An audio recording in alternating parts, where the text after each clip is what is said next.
the way your life turns out is all a matter of how you react to it. It is your attitude to life that really determines how your life turns out, right? So sure, it could be harder, but will it necessarily be harder for you? You determine that, right? There's something an entrepreneur told me. I asked him for his advice, and he told me, Annie, even in the worst economy, the best people still get the work. There's less work to go around, but the work goes to fewer and to the best people.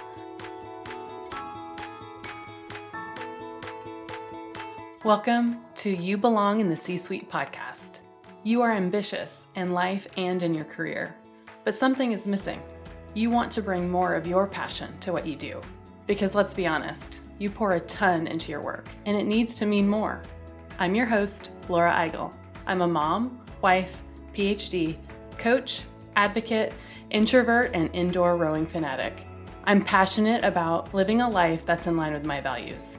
We'll give you the actionable tips and tools you need to lead with your values, make a difference, and have career success. The world needs more diversity and authenticity in the top jobs at organizations. Your leadership belongs there. You belong in the C-Suite.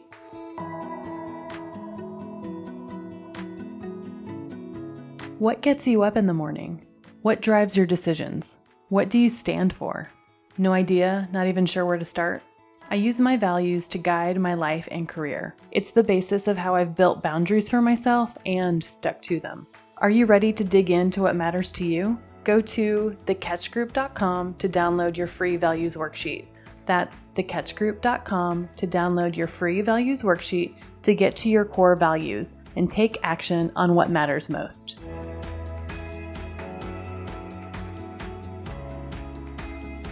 Welcome to this week's episode of the You Belong in the C-Suite podcast. I'm excited to share my conversation with Annie Yang. Annie Margarita Yang not only is a money-saving guru with over 1 million YouTube views, she's also written Amazon bestsellers like The 5-Day Job Search and 1001 Ways to Save Money. Not just an online personality, she also has a corporate career offline. By day, Annie is an accounting manager and business operations leader in the real estate industry. Her true passion, however, is empowering people to take charge of their financial destiny so they have funds for the things that truly matter in life. Annie's backstory is as compelling as her advice. She sidestepped the student loan minefield by taking on minimum wage jobs right after high school. It wasn't easy, but during this time, she developed a love for frugal living, self-education, and planning for the future. Annie eventually earned her BA in communications from Thomas Edison State University. Based in Boston with her supportive husband, Annie also finds solace in learning the piano, a hobby that adds another dimension to her dynamic personality. I loved connecting with Annie. She has an enthusiastic, positive energy about her that is both endearing and contagious. While her messages mostly serve a younger audience of millennials and Gen Z in the workforce, her messages and advice really work for all stages in career. We talked about her book, The 5-Day Job Search, and I asked her some tough questions like, really? 5 days? What if you're later in your career and there are less jobs to even apply for? Is 5 days really a thing? I loved her answer to that question and all the other ones I asked her. These are messages that are important for all of us to hear. One theme that we talked about that I resonated a ton with was this idea of elevating your thought leadership or expertise on different platforms and having the confidence to do it. It seems like so many people with the confidence don't have the expertise to back it up. And so many of us have that expertise, but are shy to share it. So I loved her challenge to share more of our expertise, to own it, and to put it out there. Annie gives multiple ways to elevate your brand, credibility, knowledge, and expertise that can help you stand out among your peers to further your career, whether that includes getting a new role or building a bigger influence. I know you'll hear a message that resonates with you, regardless of where you are in your career. Let's get started.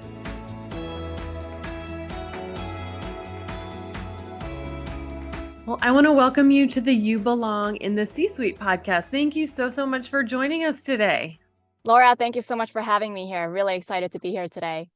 Yeah, I'm excited that we were connected, and we're gonna dive into some really good topics on job search and staying authentic in your job search. I want to learn the strategies that you have in your book. But before we do that, let's back up a bit. Tell me more about you. Tell me more about how did you get into the space? Tell me a little bit more about your life and career history. Well, I didn't necessarily have a very conventional history. I didn't go straight to college after high school, just worked like a whole string of minimum wage jobs. I eventually did get a college degree in communications, but coming out, I got a job at Domino's Pizza. So it wasn't what I expected. And when my husband and we moved from Texas to Boston, I said, this is a new life I have for myself here. I can make a new identity. I don't have to be my old self. And I want to make my mark on this city. I want to make a difference, and I want people to know my name. So I started applying to accounting jobs because I'm really good at money management and for my own personal finances, even without an accounting degree. And I thought, I can help a business with their cash flow and their finances in this way. It's just a bigger version of what I do at home, right? People have told me I'm not qualified, but I applied to 50 a day. And in the first search, I got a job offer in 7 days. In my second search, a couple months later, I got an offer in 6 days. And then in my third search, I got an offer in only 5 days. So I've been moving up in accounting. Something happened at work that made me a little unhappy. So I started my own accounting firm as well on the side. So I was doing that. But then right before tech layoffs started happening last November, I felt like this intuitive message. I got to write this book. It's called The 5-Day Job Search because I can foresee like a lot of people are going to be hurting and losing their jobs. So basically, the 5-Day Job Search is an outline of everything that I've did to land a job in only 5 days without the necessary qualifications. And a lot of that is branding. Like, for example, at that time, I have a new headshot now, right? But at that time, I had a different headshot. And the photographer told me, your headshot is not about who you are now. It's about where you want to be. What do you want to be? And I said, well, make me look like a future CFO in the making. I was just saying that, I was like, give that kind of vibe for my photo.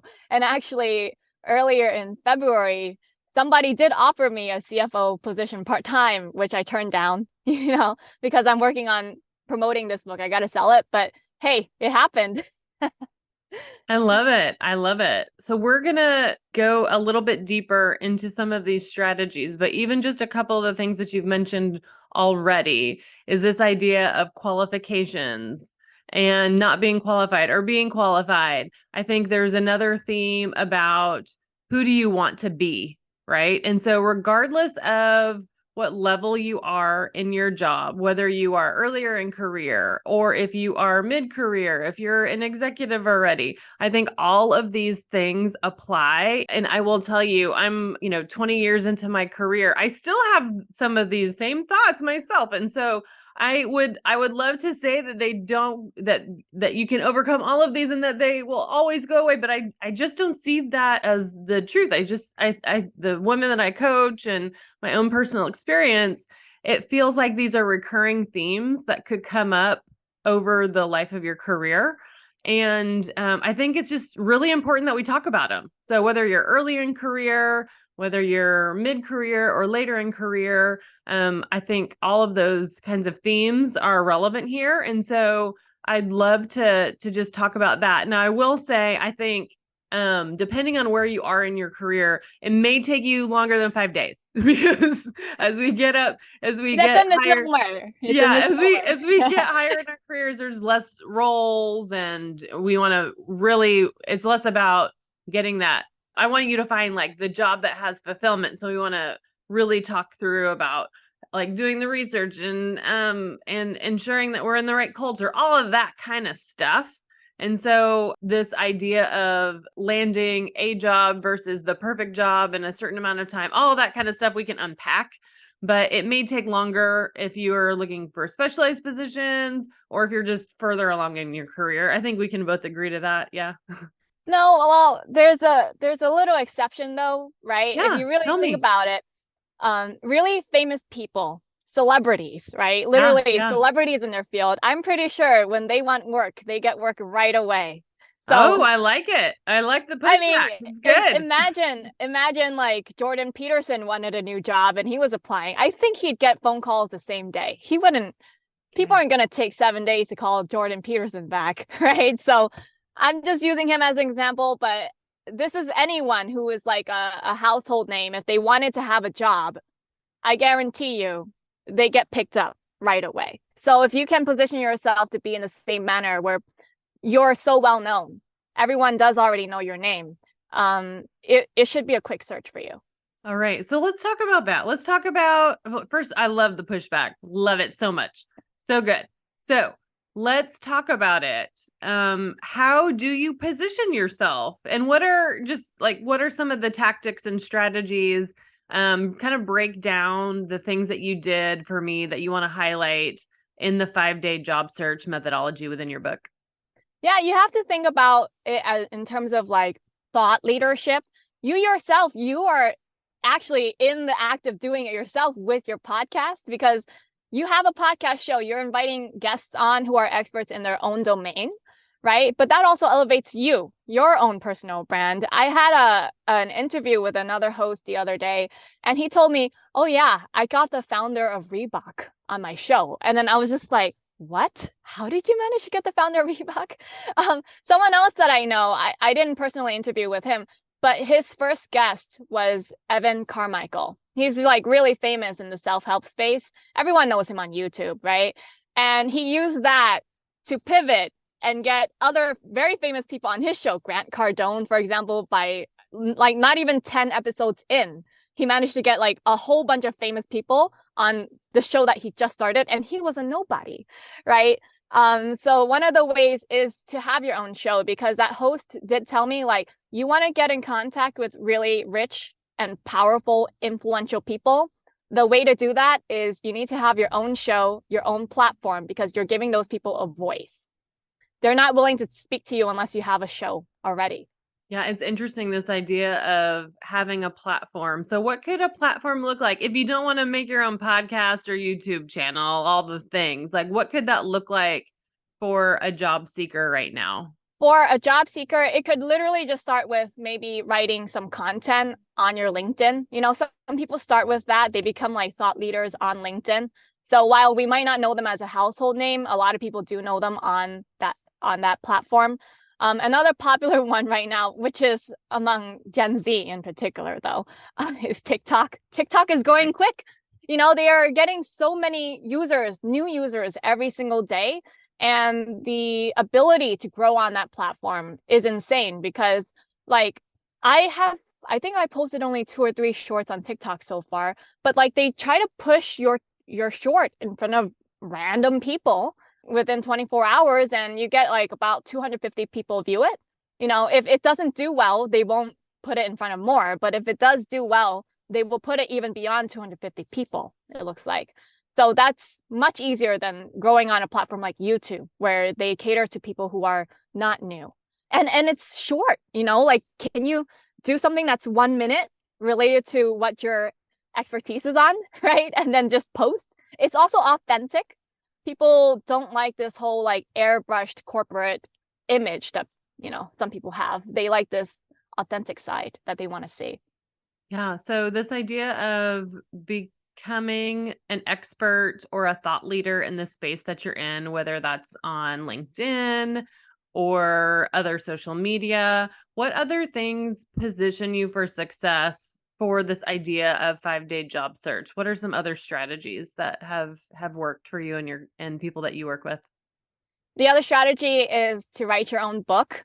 You don't have to be traditionally published. It can be a self-published book. There are lots of systems and workshops out there. I took a workshop. It was called How to Write and Publish a Book in Only 40 Hours. I followed their system and I wrote my first book called 1001 Ways to Save Money. And I did not expect to have any sales from it because in the workshop, they said, listen, guys, 99% of people who write a book, they never sell beyond 2,000 copies. So let's just set your expectations really low here. The whole point of writing a book is to build authority and credibility in your field so that once you write it for some reason, in our society, people are like, wow, you wrote a book? That's so interesting, intriguing. And they see you as like an authority, someone who should be given weight in their opinion. And I was like, is that really true? I was 22 at the time when I took the workshop. So, I did it anyway. I wrote the book when I was 22.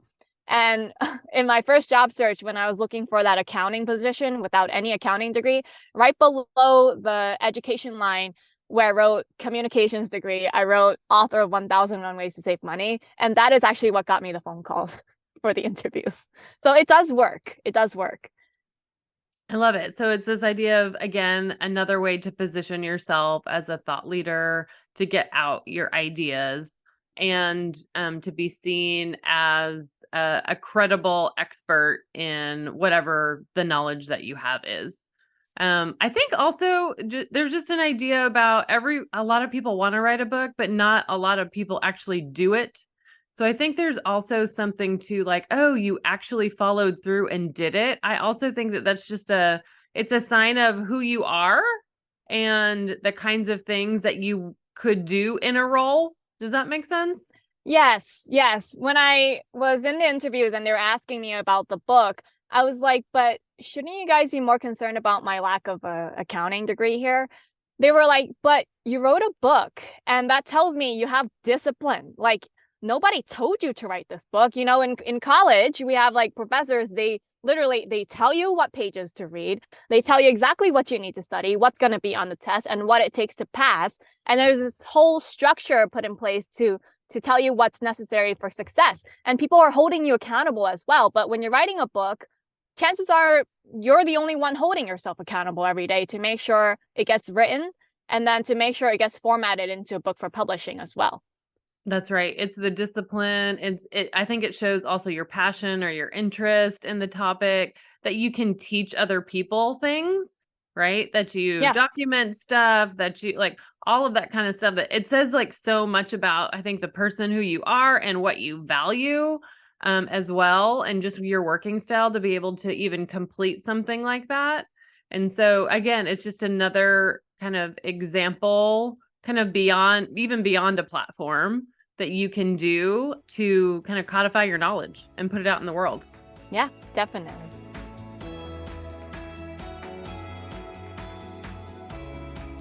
My award-winning book, Values First: How Knowing Your Core Beliefs Can Get You the Life and Career You Want, is now available in audiobook. Since the book released just last year, the biggest question that I've gotten from readers is it available in audiobook? In this book, you'll get to hear my most pivotal career stories and some of the successes of my clients as you learn about the Values First framework and how you can take action on your life and career. The audiobook is narrated by me, so if you love this podcast, you'll love the audiobook. Values First: How Knowing Your Core Beliefs Can Get You the Life and Career You Want is now available on Audible and iTunes.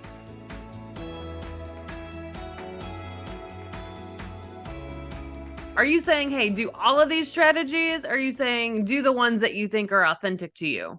I'm kind of the person, I do everything. Mm-hmm. Like for me to have the success that I have at my age, it's because I have done everything. I don't just like see something that someone is advising me. Somebody has done it successfully and is advising me to do it. I don't just go like, oh, thanks for the advice. And then I just set it aside. If they give me advice, like I actually follow everything I'm given. So like if there are 50 things I need to do, I'll do all 50. I will do everything. I kind of have the mentality, you really want to be super successful, go big or go home. I like it. I like the conviction of it. It's good. So just out of curiosity, where does your drive and your conviction come from? Is that a value of yours? Tell me more about where that comes from. Oh, that's interesting. It wasn't one of the 5 core values. I think it's just my personality, honestly. Okay. Maybe it ties into service. Service was one of the values, like serving other people, doing like sure, someone might go like, oh, you're not qualified, but so what? I'm making a difference in someone's life. I'm doing something that's good for society, right? I'm not ripping people off or scamming them or stealing their money, right? Like I'm actually trying to do something that will help somebody in a positive way. So that I think should be okay in and of itself, right? But as for like the drive, I kind of like always had it. Like when someone told me I can't do something, I've been told since I was so young. Even my own parents tell me I can't do things. So this goes way back into my childhood conditioning. You can't do this, you can't do that. And then my reaction is kind of just like, oh yeah, watch me. I like it. So you mentioned service. What are your other values? The other ones were integrity, health, education, which doesn't necessarily mean schooling. Right. It means learning new things all the time. I forgot the other one. I think it was generosity, Awesome. giving. Yeah. Yeah. Yeah. So it feels like the teaching that you do and the sharing that you do and the doing all the 50 things, it's in service of maybe service and generosity. Yeah. That's what I'm resonating with as you say that. Yeah, because I have always this is my own spiritual belief. I find like other people they probably don't feel the same way, but for me to receive, I have to give. I have to give freely. Like if a glass is almost full of water, if I want to get more water in the glass, I have to pour the water out. And I can give the water to other people. And so for me to get more water, then my glass is empty and then I can get more water as well. That's the way I Yeah. feel about it. Thank you for sharing your philosophy there. And as you think about, other things that you think would be most relevant for folks, you mentioned tech layoffs at the beginning of our conversation. Are there any other things that you think that are happening right now? Very popular, return to office, like all that kind of stuff. Does it feel like it's a harder job search or harder to get the jobs that you want if they're remote, if they're hybrid, whatever the case? Does this kind of change any of the philosophies that you have or expectations as kind of the world of work continues to evolve? No, my expectations, my philosophy is still the same. Sure, a situation and circumstance could be harder, but the way your life turns out is all a matter of how you react to it. It is your attitude to life that really determines how your life turns out, right? So sure, it could be harder, but will it necessarily be harder for you? You determine that, right? There's something an entrepreneur told me. I asked him for his advice, and he told me, Annie, even in the worst economy, the best people still get the work, you know? So yeah, Right. there's less work to go around, but the work goes to fewer and to the best people. So if you're one of the best in your field, you'll be fine. You'll always be taken care of financially. Yeah. And I drawing from some of the other things that you said earlier, this idea of qualified or being the expert, it also feels like if you are positioning yourself as that, then you'll be seen as that, stand out as that, and then to your last point, you'll land somewhere, right? This idea of, you first have to believe it and then showcase that in these different kinds of platforms that you've mentioned to us already? Yeah, because other people cannot see you what you cannot see of yourself. Like, did someone proclaim me to be a financial guru for millennials?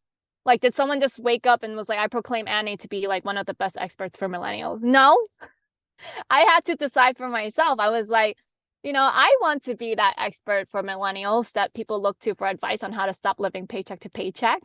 And then I just declared it. I was like, you know what? I am that expert now, And then people start to see me as that. It's only because I put it out, I declared it, I wanted it, and it slowly came to me.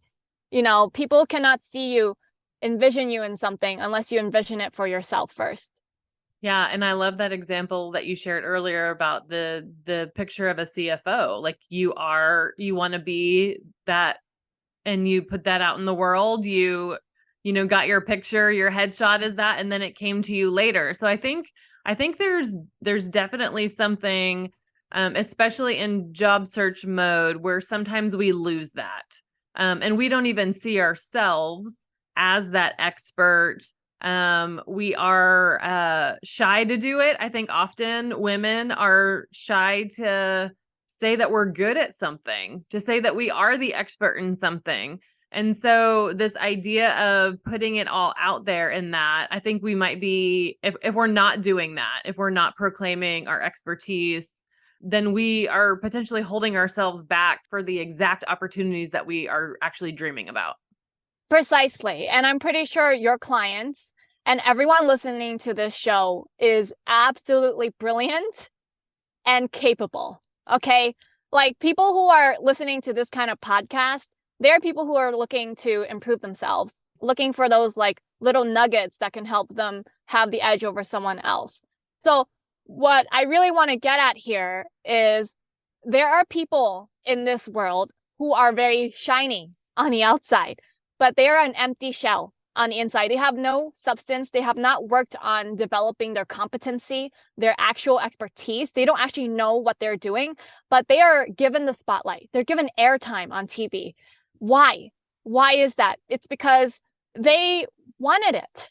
They wanted it. You know, we have people like Elizabeth Holmes, who before she was 30 was named, you know, top 30 under 30, self-made billionaire because of her Theranos thing. Turns out it was a whole scam. We have Sam Bankman-Fried, you know, and I'm not sure if you guys have watched a Netflix show, Tinder Swindler. This guy going around acting like he's some sort of son of a millionaire or billionaire, you know, getting on these private jets and all. And it turns out it was all a Ponzi scheme using the previous girlfriend's money to pay for the next girlfriend, right? So these people, they have nothing behind them, but they're given all this glory. And I do this because I want real, authentic people who are good at what they do to be given the spotlight. They deserve the spotlight, not these crazy losers.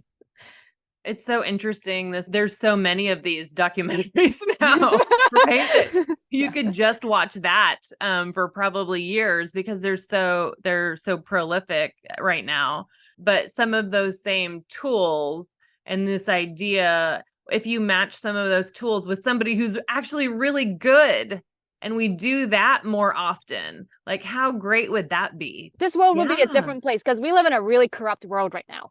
Really. Yeah. Well, and just think about the people who are doing it. We all know those people that you just described. Maybe not the ones that are like shady, but the ones that have a lot of confidence that are out there. And you're just like, how did they do that? And how do they have that without a lot of the substance behind them? I can think of a ton right now that I used to work with, right? And so, everybody knows at least one. And so if you think about that, like how wonderful would it be if the people that did have the substance, more of them were raising their hands and proclaiming their expertise as, some of these other people have in the past, and the business world would look different. And how would it look? I bet it would look a lot more diverse. It would look a lot more authentic. We'd be learning from lots of different kinds of people than the people that we're learning from now. And I think even if we don't have your conviction of going all in on all of the things, even if we did a couple of them, I bet that, the world would look like a different place. If we're elevating these voices of like true experts, to your point of substance and authenticity. Yeah, that's right. I want everyone who is a good person and is also competent to really step into their light. My goal is to make sure you shine your light, basically. Yeah, I love it. I love that so much. And I think your message, again, whether you are entering the workforce, mid-career, if you're later in career, I still have some of these same conversations about expertise with women who I'm coaching to like who want to be on board seats, like in corporate boards. Like this stuff still is happening, like at all aspects of career. So I really enjoy like learning from you today and really understanding what some of these tactics are. And we'll also ensure that we link everything in our show notes to really highlight some of the resources and other things. Any other advice that you have for somebody who is in job search mode now, in terms of other things that they need to do to take care of themselves while they are in job search mode? We often talk about boundaries that we need to build, but any other advice for them as they start to build their expertise and are out there in these new places, doing some of this new stuff, shining their competence to others? The last piece of advice I want to leave people with is dealing with rejection. How do you deal with it with confidence? Don't give power to the people who say no or who ignore you, right? My philosophy, just like this is another version of the go big or go home that I was talking about earlier, right? So when I was launching my book, I wanted to put together a launch team because this is what people say is necessary for a successful launch. You put together a launch team of people that you know who are going to leave a review for you on Amazon in the first week and also like quote unquote buy the free book when you drop it to free for 5 days. I had messaged 2,000 people one by one. Like literally, I spent that much time messaging one by one. 300 people got back and said yes. So I'm not focused on the people who said no, right? Out of that 300, only 150 followed up and gave me their mailing address to mail them the book. And then out of the 150, 80 actually followed through and wrote the review, right? So 80 out of 2,000. But, during the launch week, I had more reviews, more downloads than the books that were traditionally published by Simon & Schuster, Harper Business, Collin, like all those big names. There was even like a Harvard Business Review book on the list. I was like, wow, I'm above them as well, right? So it's because I don't care who says no. I can handle that rejection. So don't focus on who says no. Like if I got booked on 110 podcast shows, right? But how many people did I have to reach out to? I reached out to 515. Am I focused on the people who said no? I even had someone tell me straight to my face that I was unqualified. And then I was like, great, thanks. I'm getting on the next show that said yes to me, So you got to handle that rejection with more like, well, I only care about the people who tell me yes and who are willing to give me that opportunity. You should focus on the people who love you, not the people who underestimate you. I love it. And I think often that's the voice we're listening to most, right? That's right. It's easy.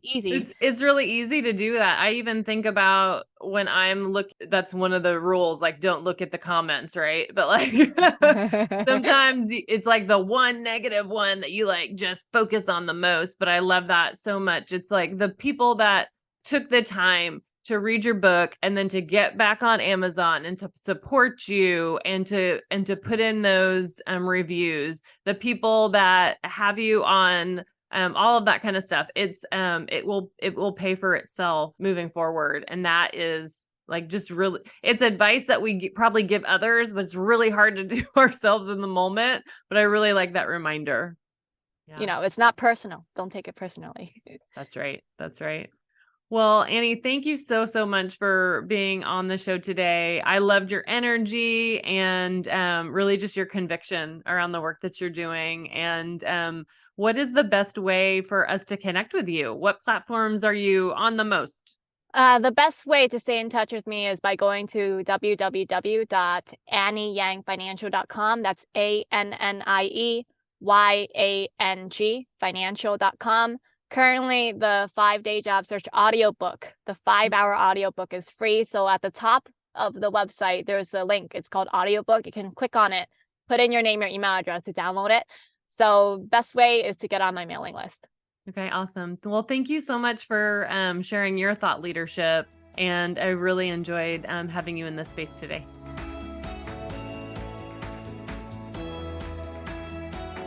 I want to thank you so much for listening to the You Belong in the C-Suite podcast. If you are enjoying this content, please remember to rate and review on Apple Podcasts. By leaving a review, you are helping others find this content. We will be featuring 5-star reviews on air in upcoming episodes. Editing and support for the podcast is done by S&E Podcast Management. To get more tips and tools to help you live a life guided by your values, go to thecatchgroup.com. Keep your boundaries and take care.